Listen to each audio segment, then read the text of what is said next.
నిన్న ముంబైలో వకెండే స్టేడియంలో జరిగిన మ్యాచ్లో అయితే మన ఇండియా 29 రన్ల తేడాతో యూఎస్ఏను చిత్తు చేసింది. అయితే ఈ విజయం అంత తేలిగ్గా ఏం రాలేదు. అందరూ కలిసికట్టుగా బౌలింగ్ చేసి మన వాళ్ళు మంచిగా బౌలింగ్ చేయడం వల్ల అయితే ఈ మ్యాచ్ గెలిచాం.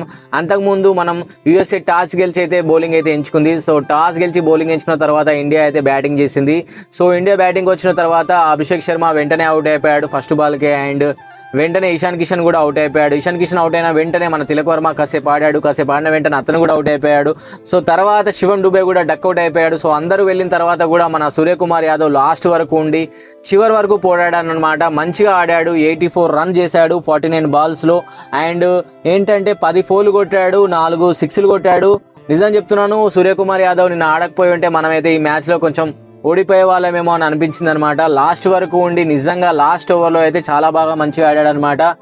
2 6లు కొట్టాడు, 2 4లు కొట్టాడు. అలాగే బౌలింగ్ కూడా మన వాళ్ళు మంచిగా వేశారు. మెయిన్గా మహమ్మద్ సిరాజ్ అయితే 2 వికెట్లు తీశాడు స్టార్టింగ్లో అయితే. అండ్ అక్షర్ పటేల్ అండ్ వరుణ్ చక్రవర్తి కూడా చాలా మంచిగా బౌలింగ్ చేశారనమాట. కట్టుదిట్టమైన బౌలింగ్ వల్ల మనమైతే యుఎస్ఏని 132 పరుగుల వద్దనే ఆపేసామన్నమాట. సో ఈ మ్యాచ్లో మనం గెలిచాం. అండ్ నెక్స్ట్ మ్యాచ్లో అయితే మనం నమీబియాతో ఆడుతున్నామన్నమాట. గ్రూప్ స్టేజ్లో సెకండ్ మ్యాచ్ అనమాట. ఆ మ్యాచ్లో అయినా మన టాప్ ఆర్డర్ మంచిగా ఆడి మంచిగా స్కోర్ చేసి ఒక పాజిటివ్ విన్ అనేది మనకు రావాలని నేనైతే కోరుకుంటున్నాను. ఈ మ్యాచ్లో అయితే మెయిన్గా చెప్పాలంటే సూర్యకుమార్ యాదవే హీరో. నిజం చెప్తున్నాను, అతను కెప్టెన్ ఫుల్ ఫామ్లో ఉన్నాడు. ఇలానే ఆడి మనకి ఇంకెన్నో విజయాలు అందించాలని నేనైతే కోరుకుంటున్నాను. Great Suryakumar Yadav. And India అయితే విన్ అయిపోయింది ఫైనల్గా. అండ్ మీరేమనుకుంటున్నారు? సూర్యకుమార్ యాదవ్ ఒక ఇన్నింగ్స్ మీకు ఎలా అనిపించింది అనేది కామెంట్ చేయండి. నేనైతే సూర్యకుమార్ యాదవ్కి నిన్న ఆ బ్యాటింగ్ చూసి అయితే నేనైతే ఫుల్ ఫ్యాన్ అయిపోయాను.